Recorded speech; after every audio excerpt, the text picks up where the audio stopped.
those of us who possess the gift of help, we enjoy helping folks. We get joy out of helping other people.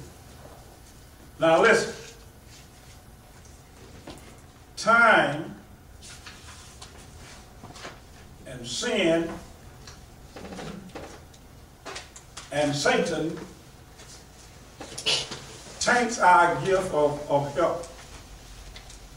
Even though I'm convinced that I still possess the gift of help, I'm not as helpful as I was when I was in Tiller.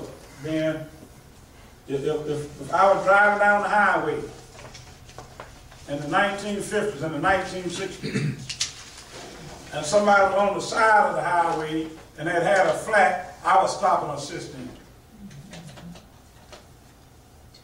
I am a little less likely to do that in these days for fear that I might be left walking.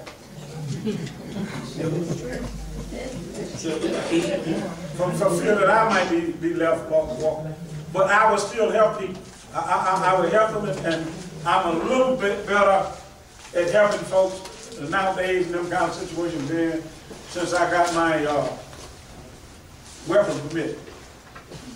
I'm a little bit more likely to give somebody a ride. I'm a little bit more likely to talk to you at the gas station at night because I have my buddy in the pocket. The gift of help, ministering and serving. You have seen people in this church and in this room tonight. Well, Lawrence not here, but Lawrence and Juanita are examples of folks who have the gift of service, the gift of help. They'll find a way to do something around the church to keep things going, and other folks won't even know anything about it. I think Brenda and Belinda Campbell, they're pretty good at that too. Now, and they don't help grudgingly. They help joyfully. I remember years past and gone, I think the state congress was about to come here, and Deacon Clark, Derek Clark, he was in the kitchen that Saturday morning, and Thaddeus got on him. He was really cleaning the grease off that stove. And he said, "Ooh, I enjoy this." And Thaddeus looked at him, he said, "Man, you enjoy cleaning a stove?" And Derek replied with it, "I'm doing it for the church. I'm doing it for the church." And he enjoyed serving because he knew that he was serving for the Lord.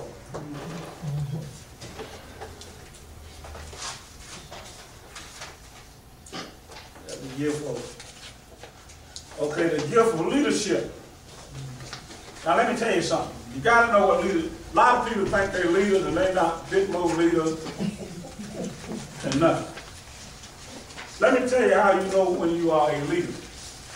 If you are a leader, you look back and somebody be behind you. If you are not a leader and you're going somewhere, you're just taking a walk in the park. Or nobody is people will follow a leader. Leaders are usually visionary. They can see things that need to be done. They have administrative skills or governmental skills.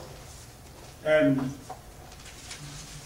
they just enjoy leading people into getting things done. The gift is necessary for those in place of leadership within the church, such as pastors, teachers, etc.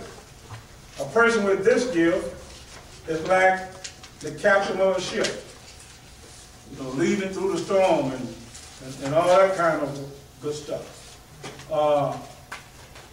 Every organization or hierarchy needs leaders. Teachers are leaders. All kinds of workers in the church have some kind of leadership ability.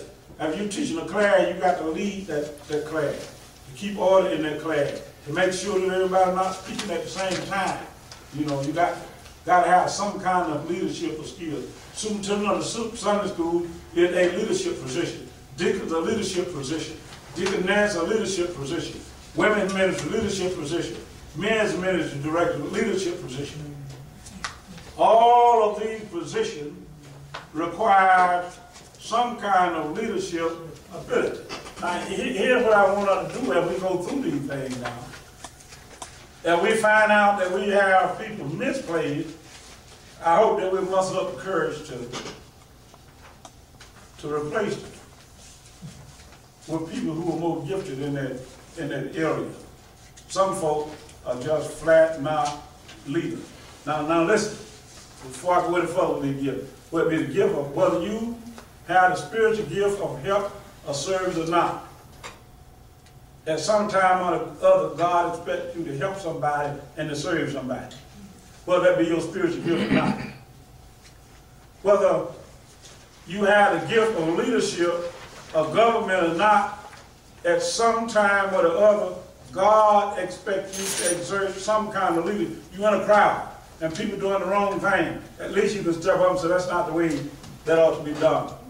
Ford Motor Company commissioned a study a few years ago, and they discovered that the least individual